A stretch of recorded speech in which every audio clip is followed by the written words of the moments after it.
বন্ধুরা প্রথমে আমার এই স্ক্রিনে দেখুন আমার ছবিগুলো দেখার পরে আপনাদেরকে আমি কথা বলবো যে আপনারা কি করবেন। তো বাইরে ভাই আপনাদের জন্য একটা নতুন অ্যাপ নিয়ে চলে আসলাম।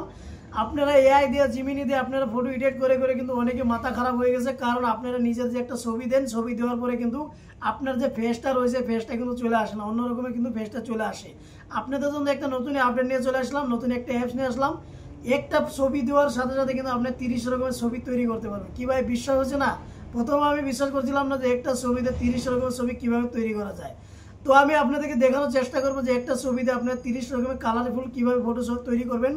তাও আর ডিএসএলআর ক্যামেরার ফটো লাগবে না, আপনার যে হাতে থাকা মোবাইলটা আছে এই মোবাইলটাতে একটা ব্যাকগ্রাউন্ড, পিছনে ব্যাকগ্রাউন্ডটা ভালো থাকা লাগবে। এই ব্যাকগ্রাউন্ড যদি আপনার মানে সিনিয়র টাইপ থাকে তো আপনি কালারফুল ফটো কিন্তু তৈরি করতে পারবেন। তো কিভাবে তৈরি করবেন চলুন বিনা দেরি করে ভিডিও স্টার্ট করি। তার আগে তোমাদেরকে ছোট্ট একটা রিকোয়েস্ট, তোমরা যদি আমার চ্যানেলে নতুন হয়ে থাকো চ্যানেলটাকে সাবস্ক্রাইব করে রেখো, আর পেজে দেখো পেজটাকে ফলো করে রেখো। আমি এই ধরনের নতুন নতুন ভিডিও আপডেট দিয়ে থাকি, আশা করি ভিডিওটা আপনাদের ভালো লাগবে। তো চলো বন্ধুরা শুরু করে তোমাদেরকে আমি স্ক্রিনের মাধ্যমে দেখানোর চেষ্টা করব। তো বন্ধুরা তোমাদের বলেছিলাম যে আমি এক ক্লিকে একটা ফটোতে 30 রকমের ফটো আমি কালারিং করব। তার জন্য আমরা চলে যাব 3D অ্যাপসে। তোমরা কীভাবে এটা ডাউনলোড করবে আমি ভিডিও শেষে আপনাদের দেখিয়ে দিব কীভাবে ডাউনলোড করবো। তারপরে এখানে দেখতে পাচ্ছ ওপেন গ্যালারি, ওপেন গ্যালারিতে আমরা ক্লিক করব। ক্লিক করার পরে এখান থেকে ওই ফটো আমি সিলেক্ট করব, যে ফটো আমি এডিট করব। ঠিক আছে, এখান থেকে আমি একটা ফটো নিয়ে নিব, নিয়ে নেওয়ার পরে আমি এখানে উপরের দিকে একটা দেখতে পারবেন অপশান, এই অপশানে আমি ক্লিক করব। ক্লিক করার পরে নিচে দিকে দেখতে পারবেন একটা অপশান চলে আসবে। এখানে দেখতে পাচ্ছেন T25 একটা অপশান আছে, আশা করে দেখতে পারবেন এখানে কিন্তু অনেকগুলো অপশান চলে আসছে। আমি একটা একটা করে আপনাদের ক্লিক করব।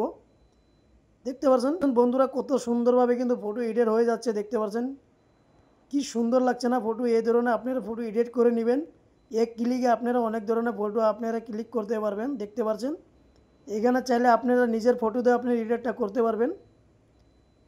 কি সুন্দর না বন্ধুরা, দেখতে পাচ্ছেন। তারপর যদি আপনারা চান যে কালার কমানোর জন্য এবার কালারটা কমিয়ে নেবেন।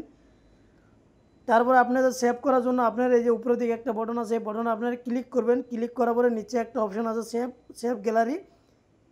সেভ গ্যালারিতে তোমরা ক্লিক করার সাথে সাথে কী হবে, গ্যালারিতে চলে যাবে। ঠিক আছে, তো বন্ধুরা আমি এখন আপনাদের দেখিয়ে দিব যে কীভাবে তোমরা অ্যাপটা ডাউনলোড করবো। তার জন্য গুগল প্লে স্টোর চলে যাবো। চলে যাওয়ার পরে এখানে দেখতে পাচ্ছ 3D অ্যাপসটা আছে, এখানে তোমরা এই বটনটা চেক করে নেবে। নেওয়ার পরে এখানে তোমরা ডাউনলোডটা করে নেবা। ঠিক আছে, এরকম করে তোমরা ডাউনলোডটা করে নিবা। তো বন্ধুরা আশা করি ভিডিওটা বুঝতে পেরেছো। যদি ভিডিওটা ভালো লেগে থাকে তো বন্ধুরা যদি তোমরা চ্যানেলে নতুন হয়ে থাকো চ্যানেলটাকে সাবস্ক্রাইব করে দিও, আর যদি পেজে থাকে পেজটাকে ফলো করে রাখো। আমি এই ধরনের নতুন নতুন ভিডিও কিন্তু প্রতিনিয়ত আমি আপলোড করে থাকি। তো বন্ধুরা আশা করি ভিডিওটা বুঝতে পেরেছো। যদি ভিডিওটা ভালো লেগে থাকে তোমার বন্ধুদের মধ্যে শেয়ার করে দিও, তারা দেখে কিন্তু শিখতে পারবে।